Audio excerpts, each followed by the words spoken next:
nós vamos continuar, meus irmãos, no livro de Mateus. Nós estamos expondo o livro de Mateus, temos aprendido tanto com essa narrativa, e no domingo passado, eu sei que você vai lembrar, se você não ouviu ainda e viu a mensagem, faça isso posteriormente. Está sendo uma série muito poderosa, e o livro de Mateus é o livro que anuncia as boas novas, é um livro que anuncia as boas novas do reino de Deus, por que não dizer as boas notícias do reino de Deus? E no domingo passado, eu sei que você vai lembrar, nós fomos abençoados ouvindo uma palavra que falava das andanças e mudanças. Lembra disso? Andanças e mudanças. Por onde Jesus anda, mudanças ocorrem, mudanças acontecem. E eu me lembrei de algumas aqui, fiz questão de anotar. A própria narrativa de Mateus, a partir de Mateus capítulo 4, finalzinho do capítulo 4, muda o foco de João para Jesus. Você lembra disso? Algumas mudanças ocorrem. Nós percebemos também algumas outras mudanças. Nós percebemos as mudanças das promessas para o cumprimento. Nós percebemos mudanças das trevas para a luz. Por onde Jesus anda, mudanças acontecem. Nós percebemos também, aprendemos domingo passado, mudanças que ocorreram da ênfase em um povo para todos os povos. O livro de Mateus é um livro que anuncia mudanças. E uma sequência natural para o texto de hoje é também uma sequência que diz respeito a uma mudança, algo muito sutil que acontece. Porque nós vemos de que no Mateus capítulo 4, a partir do verso 14, nós fomos lembrados e aprendemos domingo passado que Jesus está andando ali pelo caminho do mar da Galileia. Jesus está ali com povos ribeirinhas, Jesus está andando como que numa planície. Mas nós percebemos uma mudança geográfica em relação ao texto de hoje. O texto de hoje é Mateus capítulo 5, versos de 1 a 5. O sermão da montanha, o querido sermão da montanha. E ocorre uma mudança aí, uma mudança de quem estava andando num caminho planície para uma montanha, para uma colina, uma mudança geográfica, mas essa mudança, tudo que Jesus faz, como nós temos aprendido, não é por acaso. A decisão de Jesus de se elevar e subir um pouco, é para que também uma mudança ocorresse. Mateus capítulo 5, versos de 1 a 5. Quero ler com você, peço que você acompanhe. Vendo as multidões, Jesus subiu a um monte e se assentou. Seus discípulos aproximaram-se dele, e ele começou a ensiná-los, dizendo: Bem-aventurado os pobres em espírito, pois deles é o reino dos céus. Bem-aventurados os que choram, pois serão consolados. Bem-aventurados os humildes, pois eles herdarão a terra por herança. Amém, irmãos? Vamos orar mais uma vez? Senhor, até aqui o Senhor tem nos ajudado tanto, até aqui o Senhor nos comunicou tanto, até aqui nós temos aprendido tanto, e nós pedimos que o Senhor dê sequência a esse aprendizado, que conectados ao Teu Santo Espírito, nós capturemos a Tua vontade para a nossa vida, a Tua vontade para os nossos dias, a Tua vontade para a nossa existência. Em nome de Jesus, amém. Amém. O sermão da montanha. Na verdade, seria mais interessante, de acordo com o texto, chamarmos de o ensino da montanha, porque a palavra sermão nem aparece aqui, mas a palavra ensino aparece. Então nós estamos diante de um ensino da montanha, nós estamos diante de uma escola em que Jesus é aqui o professor. Bendito seja o nome do Senhor. Irmãos, hoje vai ser só uma introdução, porque o sermão da montanha começa aqui no início do capítulo 5 e vai até o final do capítulo 7. Esse ensino é um ensino que é coberto por 3 grandes capítulos. Não perca nenhum destes capítulos, nenhum destes versículos. Os próximos domingos serão maravilhosos também. Nós aprenderemos muito, muito. Fique atento ao ensino da montanha. Fique atento ao ensino de Jesus que está ali na montanha.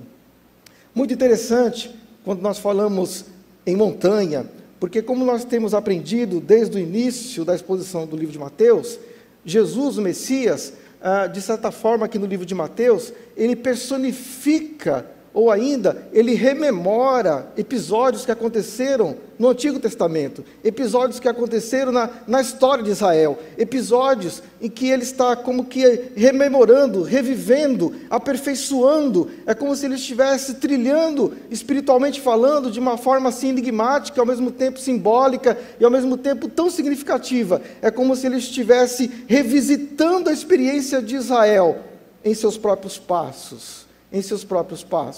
E é muito interessante, porque lá no Antigo Testamento, nós temos algo também que é digno de nota, quando o povo, diante de uma montanha, recebe a lei.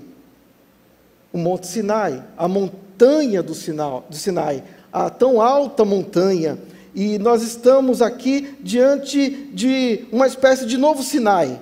Nós estamos aqui diante de uma espécie de novos 10 mandamentos, digamos assim, ou de uma nova Torá. Lá no Antigo Testamento, na montanha, o povo recebe a Torá, a lei. Aqui nessa montanha, o povo também recebe uma lei. Não uma nova lei, mas, na verdade, nas palavras de Jesus, na experiência de Jesus, na experiência do Israel, ou de Jesus como Israel, é como se ele estivesse transmitindo uma boa notícia.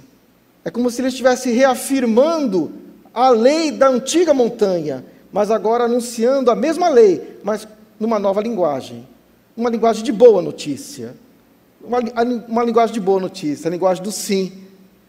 Porque no Antigo Testamento, eu quero que você vá comigo, me acompanhe, nós estamos diante do ensino de Jesus, em Êxodo capítulo 19, a partir do verso 16, eu quero que você lembre comigo, ou ainda, capítulo 20, e Deus falou todas estas palavras: eu sou o Senhor, o teu Deus, que te tirou da terra do Egito, não terás outros deuses além de mim, não farás para ti nenhum ídolo, não te prostrarás diante deles, nem lhes prestará culto, não matarás, não adulterarás, não furtarás, não darás falso testemunho contra o teu próximo, não. Nós estamos diante da primeira montanha, nós estamos ouvindo aqui os ensinos da primeira montanha, em que nós temos uma linha de corte, uma palavra divina, um escrito divino, um decreto divino, caracterizado pelo não. Mas só o Filho, lá na nova montanha, lá na outra montanha, foi capaz de olhar para tantos nãos e enxergar tantos sims. E aqui no Sermão da Montanha, você vai ver isso hoje e também nos próximos domingos.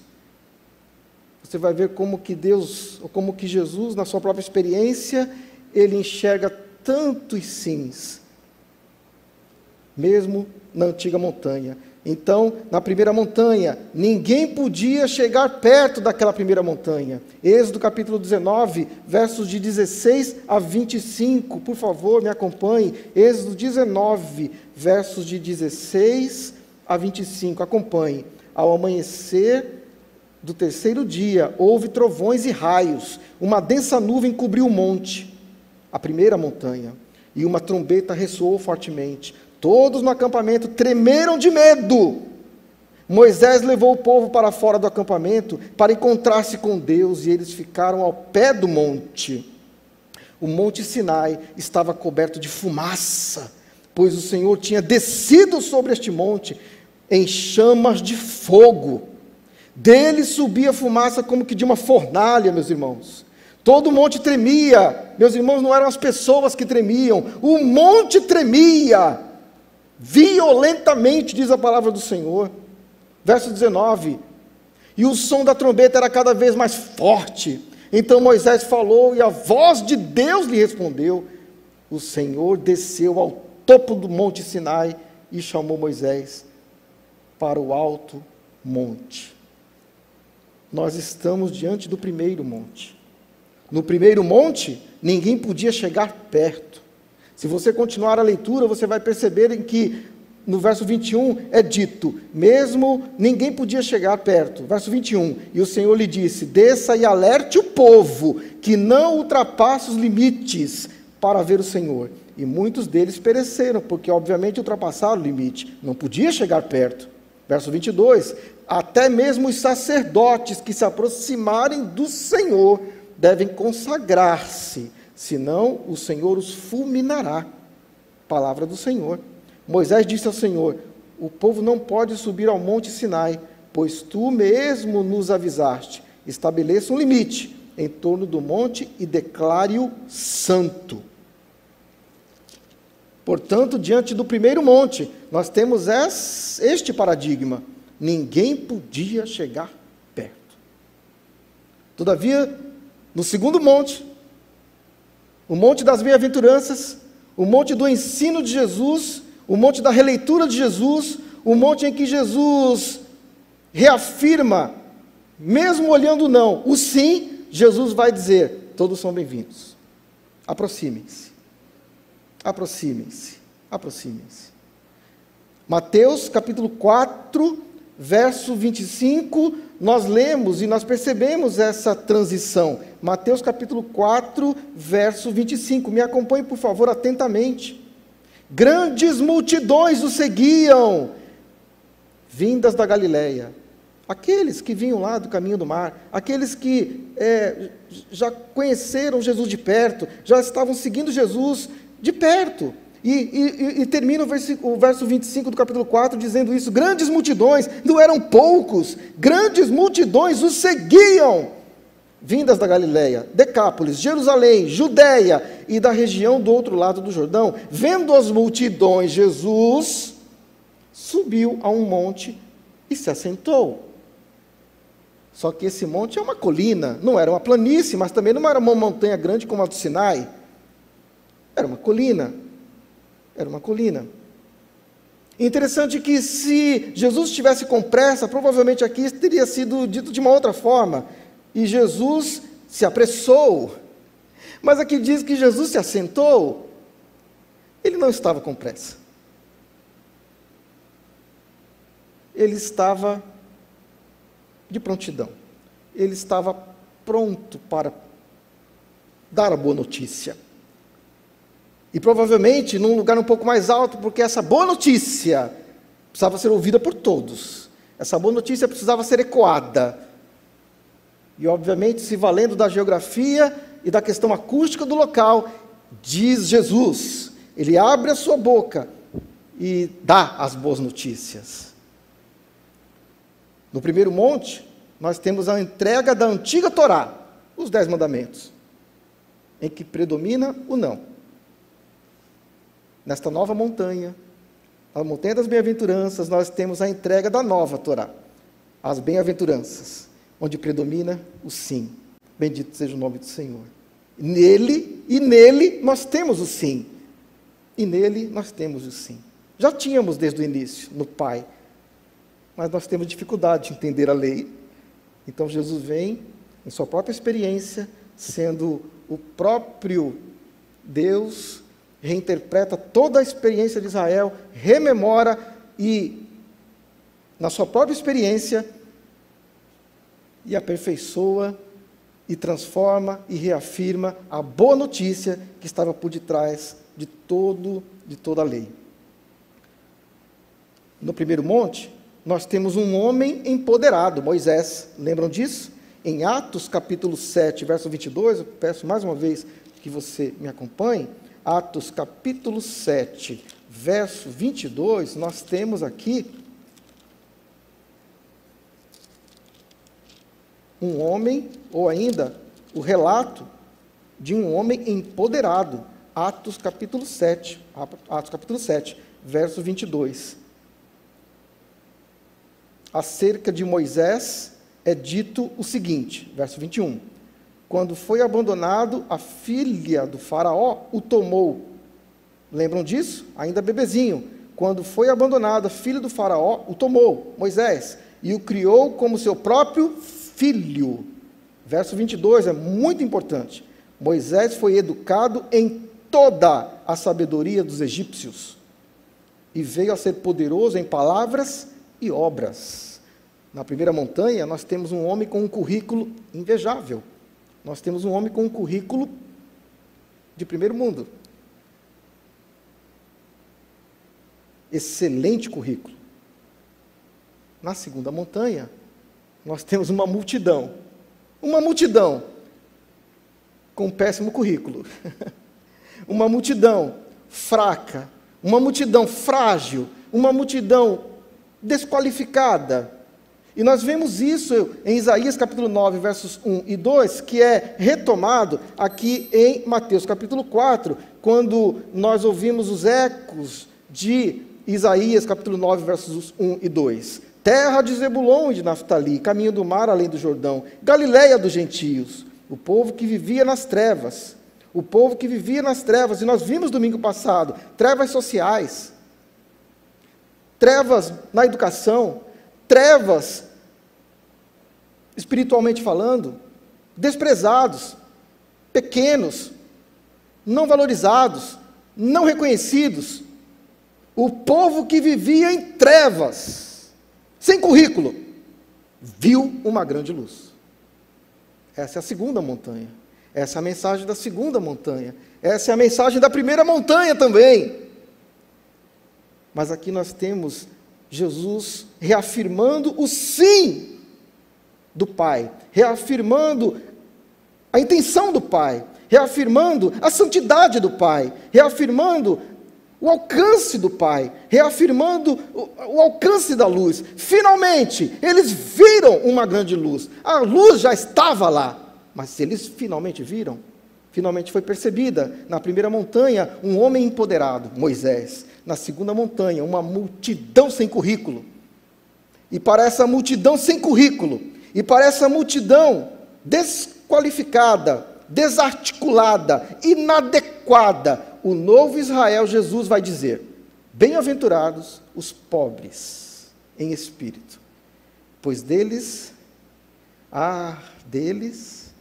é o reino dos céus. Sim, bem-aventurados, sim, boa notícia para os pobres de espírito. Ou ainda, sim, boa notícia para os espiritualmente pobres.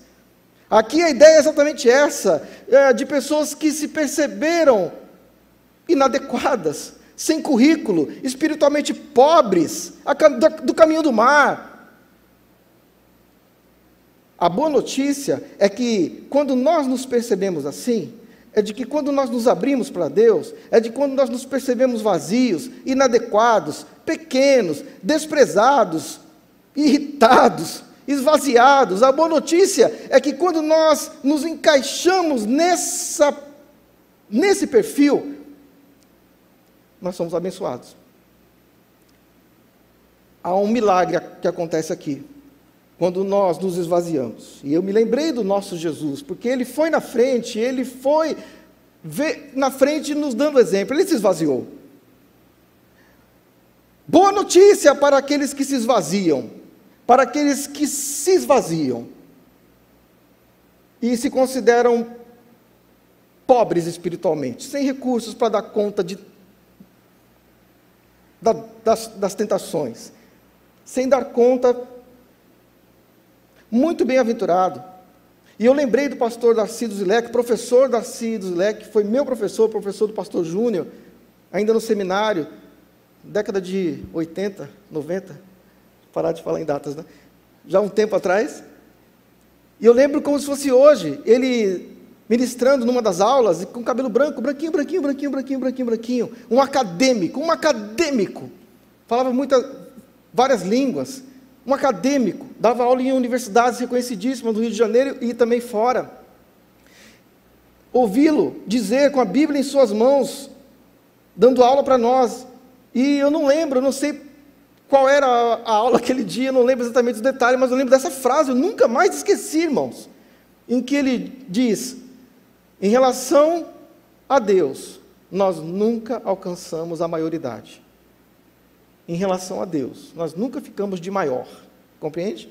Em relação a Deus, nós nunca atingimos a maioridade, sempre seremos de menor, sempre seremos crianças. E essa é a ideia. Sim, boa notícia para os que se percebem espiritualmente pobres, se percebe espiritualmente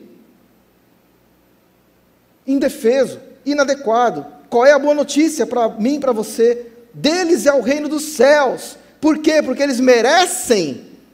Não, mas é porque eles recebem. Percebe a diferença?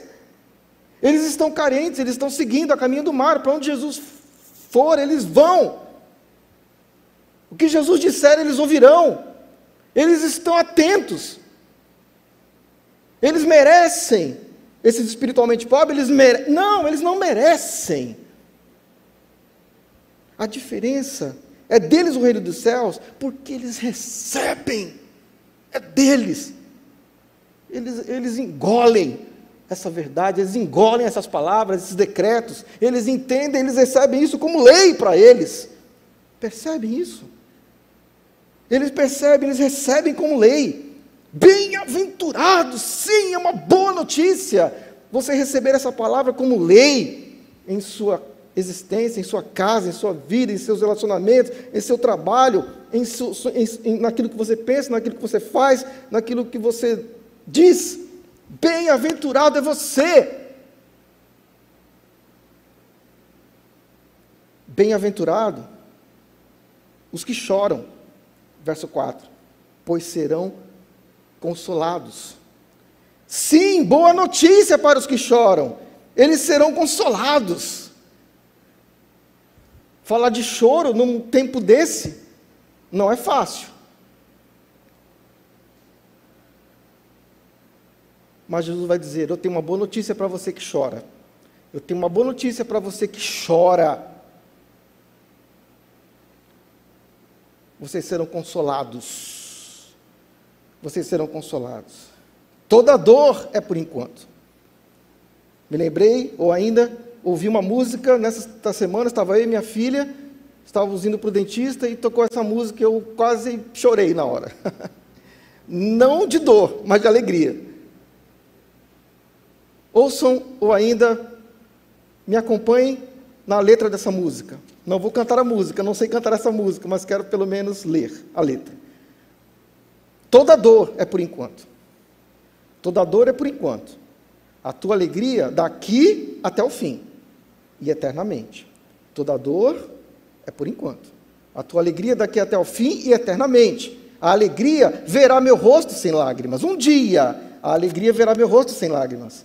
Verá raiar o dia em que Jesus Cristo irá voltar, nas alturas, com seus anjos e as trombetas anunciando.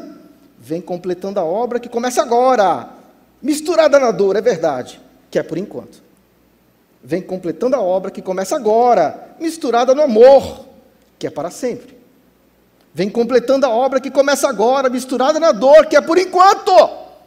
Vem completando a obra que começa agora, misturada no amor, que é para sempre. Toda dor, em nome de Jesus, diga aí na sua casa, toda dor é por enquanto. Em nome de Jesus. Qual é a boa notícia? Vocês serão consolados. Vocês serão consolados porque serão guiados, serão consolados porque serão pastoreados, serão consolados porque aprenderão a consolar os outros, serão guiados.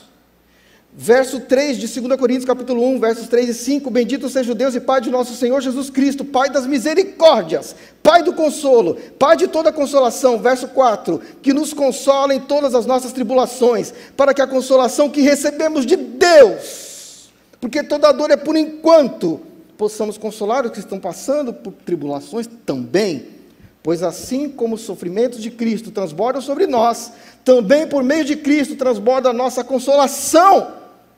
Louvado seja o nome do Senhor. Bem-aventurados os que choram. Choram porque dói. Lágrimas de dor. Mas bem-aventurados esses que choram, porque eles também chorarão lágrimas de compaixão. O amor é o motivo. lágrimas de compaixão. Talvez não porque doa nele, mas está doendo no outro. Bem-aventurados os que choram, por si e pelo próximo, porque eles serão consolados. Aquele que está sentindo e sofrendo a dor, e aquele que está consolando quem está sentindo e sofrendo a dor. Bem-aventurados os que choram, por si e pelo próximo. Bem-aventurados os humildes, verso 4, porque eles receberão a terra por herança. Sim, boa notícia para os humildes. E aqui humilde não é aquele que se anula diante do próximo. Eu sou humilde, eu me orgulho da minha humildade. Humilde aqui é aquele que se percebe terra, se percebe mortal, se percebe pó. Aquele que se percebe pó, aquele que se percebe terra, governa bem a terra, porque sabe dos seus limites, sabe que é pó,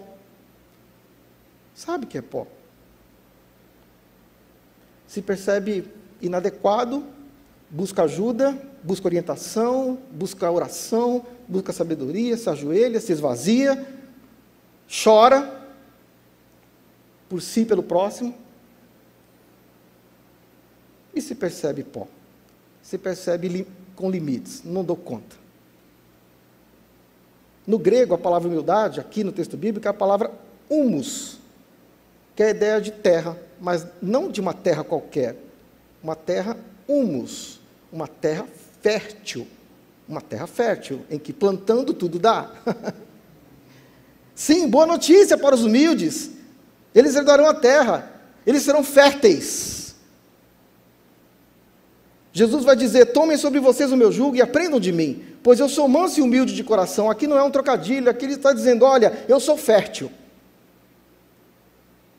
manso, suave, gentil,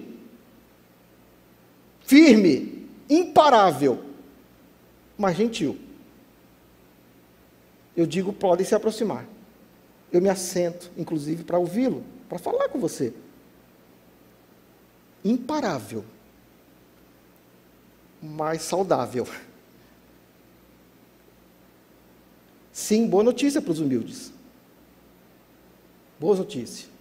Qual é a boa notícia? Ele vai herdar a terra, porque se percebe terra. Quem se percebe terra, vai herdar a terra. Quem se percebe chão, vai governar sobre o chão. Quem se percebe terra, vai governar melhor. Vai olhar para o irmão e vai dizer: você também é terra. Quem sabe terra prometida. Vai herdar a terra, ou seja, eu vou herdar, quero fazer uma paráfrase aqui, vou herdar o meu irmão. Paulo vai dizer que um é do outro, nós somos uns dos outros. Pastor Flávio, terra sagrada, terra santa, eu vou herdar a terra, eu vou herdar meu irmão. Helene, terra sagrada, meu irmão, você que está em casa, terra santa, você... Aqui está dizendo que é uma boa notícia, nós vamos herdar a terra, nós vamos herdar uns aos outros. Você é terra sagrada, você é território santo, você é solo santo, eu quero herdar você.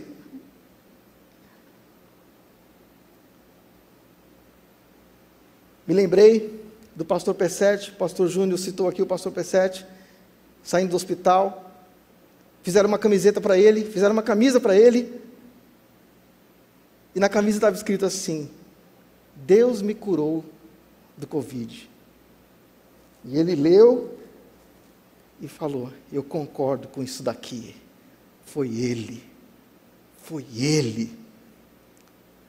E foi imediata a comparação, porque nós somos assim, né? Seres comparativos, né? Foi imediata a comparação, não julgando, obviamente, mas foi imediata a comparação, né? Porque, em geral, nós, nesse período de pandemia, nós vimos muitas pessoas, quando saíam, né? Eu venci o Covid, né? Uau, você é bom, hein, cara? Eu venci o Covid. Óbvio que eu não estou indo ao mérito da situação aqui, do contexto, nós nos alegramos por todos, obviamente. Mas apenas, para elemento didático, dizer que, quando nós somos curados, não é para a nossa vaidade, é para a nossa humildade. Porque, irmãos, nós só não morremos de Covid, mas nós vamos morrer de alguma outra coisa. Amém ou não amém? Não preciso responder. Compreendem isso? Que a cura seja para a humildade, não para a vaidade. Eu tive Covid 2 vezes, fui curado as 2 vezes, e isso não é motivo de glória. Como diz o professor Silvino Neto, meu professor do seminário também, nosso professor, aumentou a responsabilidade. Só aumentou a responsabilidade. Toda cura é para a humildade, e não para a vaidade. Bem-aventurados os humildes. Bem-aventurados os que se percebem terra, porque eles vão governar melhor. Eles vão governar melhor. Vão governar melhor a terra. Vão governar melhor as suas casas. Vão governar melhor porque estarão debaixo do ensino da montanha. Ou ainda das boas notícias da montanha. Ou ainda dos sims da montanha. Bem-aventurado, bem-aventurado sois vós, quando ouvidas as palavras, aplicam em vosso coração. Em nome de Jesus, amém. Que o amor de Deus, o Pai das montanhas, o Pai dos vales, o Pai das colinas,